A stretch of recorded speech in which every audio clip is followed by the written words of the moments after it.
Jarðgöng tengja saman byggðir og svæði. Í þessum þriðja þætti samfélagsleg áhrif norðlenskra vegganga verður kastljósinu beint að Héðinsfjarðargöngum sem tengja saman Siglufjörð og Ólafsfjörð Eyðifjörðinn Héðinsfjörð.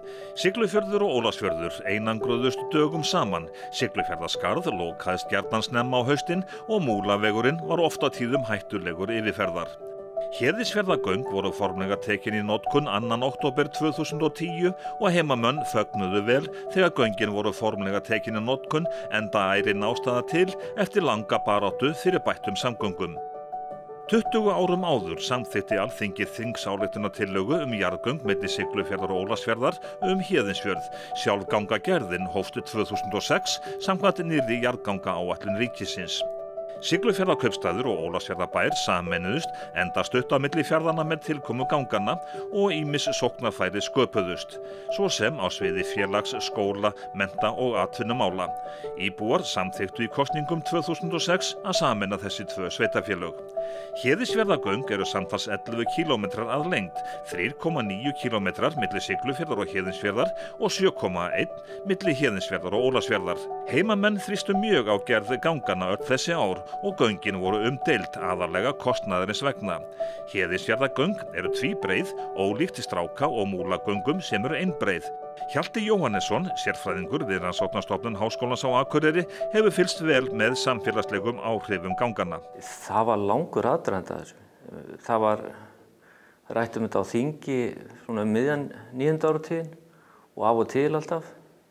Þar til þetta síðan kemst svona nær því að komast á eitthvað áætlunarstig. Þetta var jarðgangaáætlun til dæmis sem var gefin út þarna í kringum 2000 og síðan þarna 2001 þá var farið í umhverfismat og meðal þess sem að menn notuðu sér rökstuðning fyrir því að fara í þetta. Það var að eins og með allar samgöngubætur að bæta tengsl milli fólks og bæta umferðaröryggi. En síðan var annað sem var dálítið merkilegt í þessu og það var að þetta tengdist byggðaþróun og það var að styrkja Eyjafjarðarsvæðið. Þannig að þetta var ekki bara fyrir Ólafsfjörð og Siglufjörð, heldur líka fyrir þetta stærra svæði sem við erum á, Eyjafjarðarsvæðið. Og þetta var í samræmi við byggðaáætlun þess tíma. Á þessum tíma var verið að breyta kjördæmaskipan landsins. Siglufjörður tilheyrði Norðurlandi vestra en Ólafsfjörður Norðurlandi eystra. Siglufjörður valdi í raun að vera í norðausturkjördæminu nýja og þar með voru aukin rök fyrir því að tengja hann inn í það kjördæmi. Hans tenging hafði nefnilega verið yfir í Skagafjörðinn síðan Strákagöngin voru opnuð, fyrst og fremst. En með kjördæmabreytingunni þá voru aukin rök fyrir því að tengja þarna betur í austur til Eyjafjarðar og þar með rök fyrir þessum göngum. Héðinsfjarðargöng gerðu það að verkum að sameining Siglufjarðar og Ólafsfjarðar varð möguleg. Menntaskólinn á Tröllaskaga í Ólafsfirði. Án ganganna hefði ekki verið grundvöllur fyrir slíkum skóla við utanverðan Tröllaskaga. Hjalti ekki í vafa að samfélagsleg áhrif Héðinsfjarðarganga séu mikil. Sameining Siglufjarðar og Ólafsfjarðar voru göngin algjör forsenda fyrir sameiningu. Já, það hefði ekki verið hægt að sameina þessi sveitarfélög nema þessi göng hefðu komið til. Já, það hefði allavega ekki virkað vel það sveitarfélagi held ég. Af því að lágheiðin var þarna á milli og ekki ýkja góður vegur. En þetta voru mjög umdeild göng? Já, þetta mjög umdeild af því að fyrst og fremst af því að kostnaðurinn var svo gríðarlegur, lengstu göng á Íslandi, 11 kílómetrar. Aðrir þættir sem þarna var tekið til dæmis eins og að byggja upp framhaldsskóla sem að yrði þá í Ólafsfirði. Já, akkurat. Þannig að þetta skapar forsendur fyrir ýmislegt svona sem að eflir þetta svæði og væntanlega hagræðingu í ýmsum rekstri á stöðunum. Þannig að það er kannski hægt að hafa þá tiltekna hluti á öðrum staðnum þar sem allir íbúar nota, hvort sem allir eru ánægðir með slíkt og þá hvar svo þjónusta eða starfsemi lendir. En það var og alltaf hluti af svona samgöngubótum að ýmislegt svona hagræðing getur átt sér stað. Það sem við erum að sjá á þessu svæði, það er að fyrir það fyrsta að ef við tölum íbúafjöldan, að þá hefur náðst ákveðin viðspyrna þar, þannig að í stað sífelldrar fækkunar þá sjáum við að það fór að fjölga aftur ekki kannski mikið en nokkuð og íbúa samsetninga jafnast. Það hefur orðið heilmikil uppsveifla í atvinnulífinu, fjárfestingar og þetta tengist líka auðvitað auknum ferðamannastraumi til landsins og Siglufjörður hefur notið góðs af því og fjárfestar hafa komið þarna inn sem að sennilega hefði ekki gert það ef að Siglufjörður hefði verið bara endastuð og þessi staði voru það báðir og þannig að við erum að sjá ýmislegt svona sem að má alveg örugglega leiða rekja til þessara ganga. Þorsteinn Ásgeirsson sat í bæjarstjórn Ólafsfjarðar og kom þess vegna að baráttunni fyrir gerð ganganna með ýmsum hætti og sömuleiðis sameiningu sveitarfélaganna. Hann segir deginum ljósara að ekki hefði verið hægt að sameina nema fá göngin. Þorsteinn nefnir fleiri atriði, svo sem að stækka atvinnusvæðið.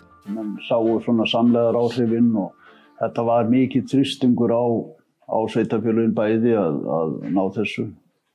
Var búið að vinna því svolítinn tímavísu áður en þetta var.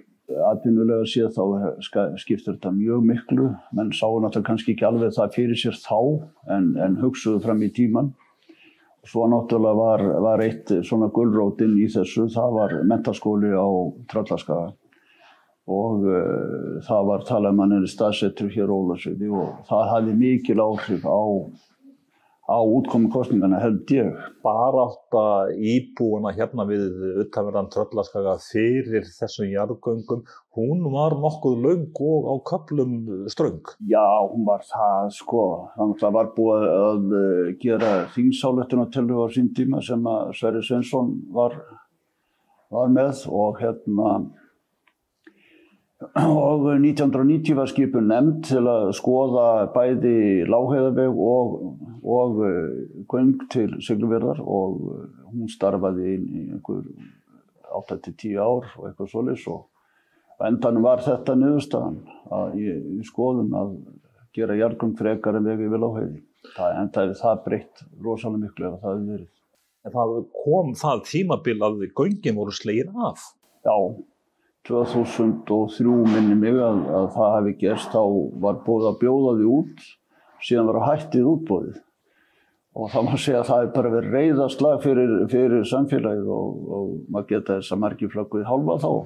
Og það var mikill kurr í mönnum, það var alveg ótrúlegt. En þú sem að starfaðir í sveitarstjórn á þessum árum, manst þú það augnablik þegar þetta var, þegar ákvörðunin var handsöluð?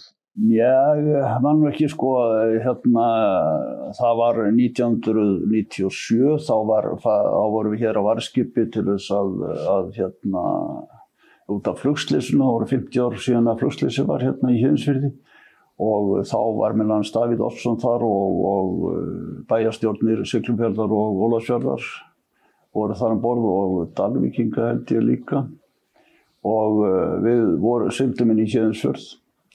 Og þá tel ég nú að það hefði verið svona hálfgjört handsal göngin. Allavega hafi það svona hjálpað til. Þannig að þarna voru svona viss tíma mótminnstakosti? Já, ég held það. Menntaskólinn á Tröllaskaga hefur vaxið og dafnað frá því skólinn tók til starfa. Skólameistarinn segir að Héðinsfjarðargöng hafi verið lykillinn að stofnun skólans. Já, það hefði ekki gengið öðruvísi því að það ekki það margt fólk á þessu svæði. Þannig að til þess að ná sem flestum inn í skólan, þá þurfti Siglufjörður að koma með og horfa þá á Dalvík, Ólafsfjörður, Siglufjörður. Þannig að það var algjörlega forsenda. Það var auðvitað mjög umdeilt, þetta vísu 9 ár síðan, þetta 10. skólaárið, að búa til nýjan framhaldsskóla, sérstaklega þarna strax eftir hrun. En það var gert og þá fyrst og fremst vegna þess að hér hafði mælst lágt menntunarstig, það þyrfti að hækka til að tryggja byggðirnar. Lára hefur stýrt menntaskólanum frá upphafi. Hún hefur því fylgst nokkuð náið með ýmsum þáttum í sveitarfélögunum og hún sér breytingar. Bæði þetta orðin hringleið, þannig að hér koma fleiri ferðamenn og þar af leiðandi fleiri forsendur fyrir það. Fyrir svo aftur það að hafa skóla, þýðir að ungt fólk getur verið heima og menntað sig og unnið þá að þeim markmiðum og eitt af því sem við höfum sem markmið að þau geti mentast til að vera en ekki mentast til að fara með bæði áherslu á frumkvöðlastarf og annað.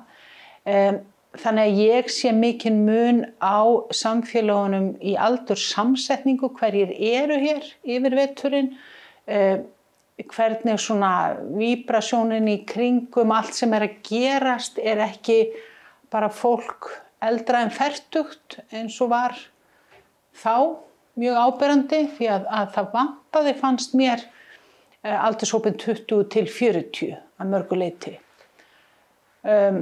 Þannig að það nú svona helstu breytingar sem ég sé ásamt í bara hvað fólk að gera. Því að þegar þú ert með fleiri þá getur þú gert fleira. Ég meina, það sama hvað það hvar það gripið niður. Og samstarf með ágætum. Fólk kýtir svona minn staður betri en þinn eins og allstaðar. Ég úr Reykjavík þannig að fyrir mér skuttla á Siglufjörð einhvert korter, ég menn það bara eins og skarp í bæinn. Þannig að ég fara til Siglufjörð að fara til Dalvíkur skiptir ekki máli, þannig að mér finnst ég hafa allt sem í þessum 3 samfélögum heima hjá mér. Og það stóra breytingin. Kristján Möller, fyrrverandi alþingismaður og samgönguráðherra, segir á margan hátt skiljanlegt að langan tíma hafi tekið að ákveða að ráðast í gerð Héðinsfjarðarganga, enda kostnaðurinn mikill. Þetta stórt og mikið mannvirki og það ósköp eðlilegt að eðlileg samgönguáætlunar þannig og vegaframkvæmda að þetta eru stórar og mikla framkvæmdir, kostar mikla peninga og taka langan tíma og menn eru með ákveðna upphæð á ári og menn eru líka með ákveðna framkvæmda getu á ári á þess að sprengja alla kostnaðaráætlunum. Þannig að já, þetta var mikil barátta en hún var samhent, hún var góð, það stóð allir saman. Ég var hér bæjarfulltrúi í 12 ár og við gerðum lítið annað en að tala fyrir jarðgöngum og öðru slíku og hvert skipti sem þingmenn komu eða bara við hvert einasta tækifæri sem við höfðum. Hver voru helstu rök heimamanna fyrir þessum göngum? Fyrst og fremst að rjúfa endastöðvar dæmið sem Siglufjörður var. Ég meina það eru 90 km upp á Sauðárkrók, 100 km þjóðveg 1 upp í Varmahlíð og það voru 120 km lágheiðin á Akureyri á sumrin og 180 á veturnar. Við vorum langt frá og við vissum það alltaf, við vorum búin að finna það að ferðaskrifstofur sem voru að koma hingað með túrista það fór mjög fyrir brjóstið að vera að keyra þessa 25 km og sömu 25 tilbaka og fara svo lágheiðina sem var náttúrulega bara ónýtt og gat ekki tekið stóra rútur að taka þetta allt tilbaka, þetta háði öllu mjög. Þannig að stærsti hlutin var við að taka endastöðvar dæmið á okkur og komast inn í alfaraleið sem tókst algjörlega með þessu og þess vegna var það nú sem að Héðinsfjarðarleiðin var alltaf ofan hjá okkur umfram svo kallaða fljótaleið. Og Kristján segir að bæjarbúar hafi fagnað vel og innilega þegar Sturla Böðvarsson samgönguráðherra hóf gangagröftið með formlegum hætti. Sannarlega, það var eftirminnilegur dagur og mikill gleðidagur vegna þess að það var líka oft búið að vera svekkelsi vegna þess að verkið var boðið út 2003 rétt fyrir kosningar og svo var því frestað út af þenslu í landinu. Og framkvæmdir hófu svo 2006 og það alveg rétt þegar að Sturla Böðvarsson fyrrverandi samgönguráðherra kom hér og tók þessa fyrstu sprengingu. Þá var mikill hátíðisdagur og ég held að hafi verið flaggað íslenska fánanum á hverju einustu flaggstöng hér í bænum sem uppsett. Héðinsfjarðargöng hafa með tímanum orðið til þessa starfsemi frjálsra félagasamtaka hefur tekið breytingum. Félög í Ólafsfirði og Siglufirði vinna náið saman eða hafa jafnvel sameinast. Þórarinn Hannesson býr á Siglufirði. Hann hefur verið formaður ungmennafélagsins Glóa í 2 áratugi og þekkir því vel til. En hvað þýddi það fyrir íbúa Siglufjarðar og Ólafsfjarðar á sviði íþróttamála að fá göngin? Þetta þýðir náttúrulega mikið meiri fjölbreytni fyrir krakkana til að velja úr og svo sem eldra fólki líka. Það gat stunda fleiri íþróttir heldur en að voru kannski bara í gangi á öðrum stafnum. Þannig að það var hægt að fara á milli og stunda aðrar íþróttir heldur en að fólk hafi gert áður. Og eins og í hópíþróttum þá eru fleiri til þess að mynda lið sem þarf til þess að halda úti liði í keppni í hópíþróttum. Þannig að það er stór kostur og eins má segja að aðstaðan mismunandi á stöðunum. Hérna á Siglufirði höfum við mjög gott skíðasvæði. Það gott skíðasvæði í Ólafsfirði en mun fjölbreyttara, þannig að það hægt að sækja hingað á skíðin, og á Ólafsfirði betra knattspyrnusvæði, þannig að það meira notað í dag. Þannig að það svona ýmsir kostir, og ég get nefnt sem dæmi að við hjá Ungmennafélaginu Glóa við héldum upp í fimleikaæfingum í Ólafsfirði í einhver 4 ár, af því að íþróttahúsið þar hentar mun betur heldur en íþróttahúsið hér. Hvað með samvinnu félagana? Já, það nú eins og stundum vill vera þegar sveitarfélög að sameinast, þá kannski tvennt af öllu. Og svo nú ennþá svona að miklu leyti, við erum með 2 golfklúbba, 2 hestamannafélög, 2 skíðafélög. Knattspyrnufélögin voru þau einu sem sameinuðust, Leiftur og KS.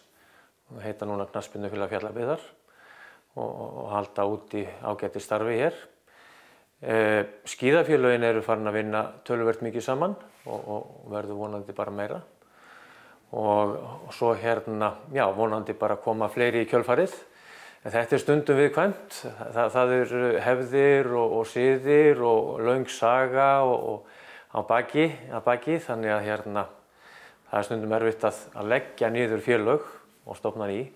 Stundum sagt að íþróttafélög og félagasamtök séu lykillinn að því að sammenning takist ágætlega. Já, ég held að það sé nokkuð til í því og kannski ekki síst börnin sem að mynda tengsl á svona æsku árum og þá nú mun líklega þau tengsl haldi þegar líður fram eftir ævinni. Það erfiðara fyrir okkur þessi eldri að svona slíta okkur úr hérna farinu. Eitt stærsta verkefni hvers sveitarfélags rekstur skóla sem sameinuðust á Siglufirði og í Ólafsfirði í kjölfar sameiningar sveitarfélagana. Þetta hafði náttúrulega gríðarlega áhrif á öll fræðslumál í sveitarfélaginu og strax þarna árið 2010 eru skólarnir sameinaðir, það að segja grunnskóli Ólafsfjarðar og grunnskóli Siglufjarðar verða að einum skóla, grunnskóla Fjallabyggðar, og sama með leikskólana og tónlistarskólana. Þeir eru allir sameinaðir hver undir einn hatt, ef að svo má segja, hver undir einn skólastjóra og skólastjórn. Þannig að áhrifin á skólana var gríðarlega mikil. Það má segja líka sko að allt starf sem hérna verður í framhaldinu einkennist af því að sameina ungmennin í sveitarfélaginu og faglegt starf verður svona allt miklu hagkvæmara og auðveldara í framhaldinu. Hvernig verður faglega starfið auðveldara? Það til dæmis bara ef við tökum grunnskólan sem dæmi að þá með sameiningu þessara 2 grunnskóla þá erum við komin með miklu betri og hagstæðari nýtingu til dæmis bara á sérhæfðri þekkingu kennaranna.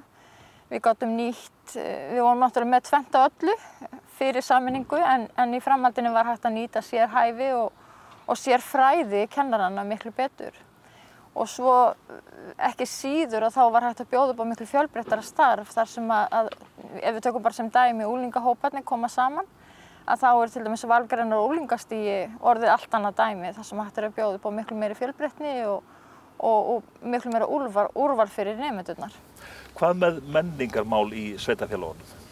Menningarmálin og menning og listir og listastarf var mjög öflugt og mjög öflugt í báðum bæjarkjörnum en það má segja kannski að þessi sameining og sérstaklega göngin á milli byggðakjarnanna gerir það verkum að bæði íbúar og gestir sveitarfélagsins hafa auðvitað miklu meira á móða, það miklu meira framboð og það auðveldara aðgengi bæði að viðburðum og söfnum og setrum og listastarfi bara almennt. Ríkey segir að starfsemin á menningarsviðinu hafi á margan hátt orðið markvissari og hún ekki í vafa að slagkrafturinn sé meiri eftir göng og með sameiningu sveitarfélagana.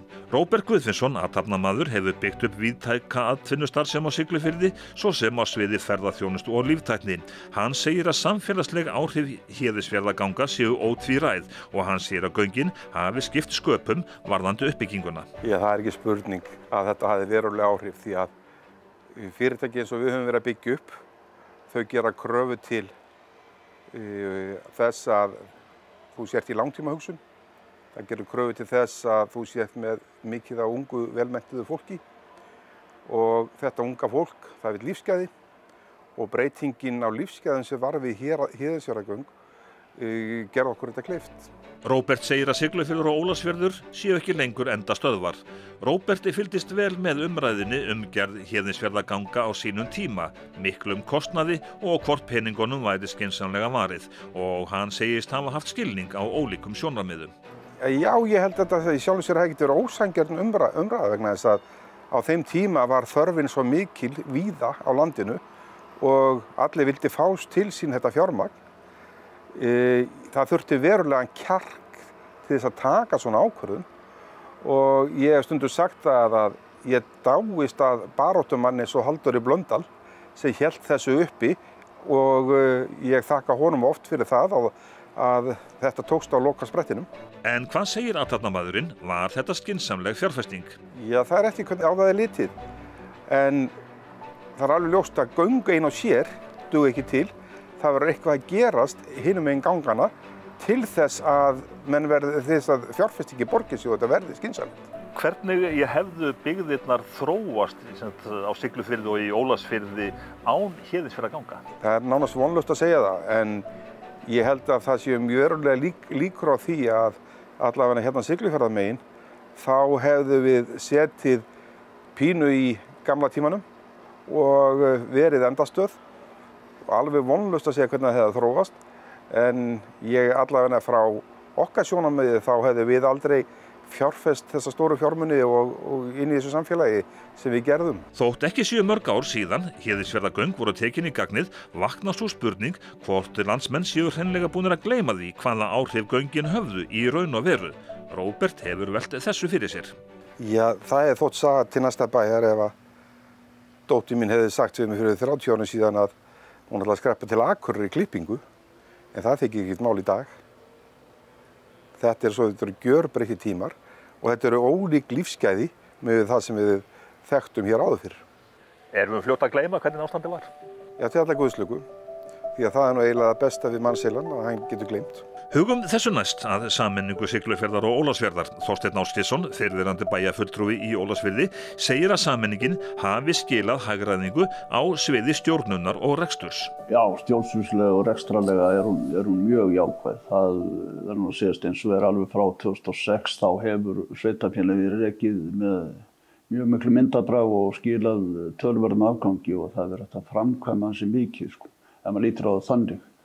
Það er svo margir hlutir sem að gengu illa fyrir þennan tíma og sveitarfélögin voru svolítið að drabbast niður. Það var bara erfiðleikar í peningamálum. En eftir sameininguna þá hefur þetta mjög alveg bara skipt sköpum og snúist við. Þannig að það hefur verið framkvæmt ansi mikið, þó menn svona sjáu það ekki alltaf, þá er það geysilega mikið alveg. Þetta er hægt að þakka göngunum. Já, ef við ekki að segja það. Ég held að það sé alveg ljóst að göngin hafa breytt miklu eða sameiningin hafa breytt miklu í þessum efnum. Auðvitað dettur maður stundum niður í svona þunglindi yfir sameiningunni og út af að maður verður svona argur yfir ýmsu, en það fljótt að breytast því að þetta er bara jákvætt. Og Lára Stefánsdóttir, skólameistari, er ekki vafa samfélagslega þýðingu Héðinsfjarðarganga. Bæði Ólafsfjörður og Siglufjörður voru endastöðvar á vegi, þannig að það var ekkert að fara neitt í gegn, þú fórst bara aftur tilbaka. Þannig að ég sé þetta sem ólgandi tækifæri, brimandi möguleika og það er okkar að þróa þá og búa til úr þeim. Og ég held að göngin séu forsenda þess að fólki var gefið tækifæri. Svo er misjafnt hvernig fólk nýtir sín tækifæri í lífinu, það er bara þannig. En tækifærið er komið og það er það sem skiptir meginmáli. Þannig að svona mannvirki eins og þessi göng, það breytir Íslandi töluvert af því að við erum bara á landsbyggðunum allt of fá. Við erum ekkert mótvægi, ef eitthvað kemur fyrir höfuðborgarsvæðið okkar, þá erum við bara í slæmum málum því að við hérna á landsbyggðunum náum ekkert auðvitað að bjarga þeim. eða hýsum þau eða eitthvað svoleiðis. Þannig að ég held að sé mikilvægt bara að því að ég er nú kerfisfræðingur að eiga backup. Þannig að við eigum höfuðborg og við eigum landsbyggðir sem að geta svolítið bakka það upp. Og þá þetta svæði hafi styrkleika til að standa í lappirnar, til að vera með í því. Þetta samfélag þarna er miklu kröftur á en það hefði ella verið. Það er alveg deginum ljósara.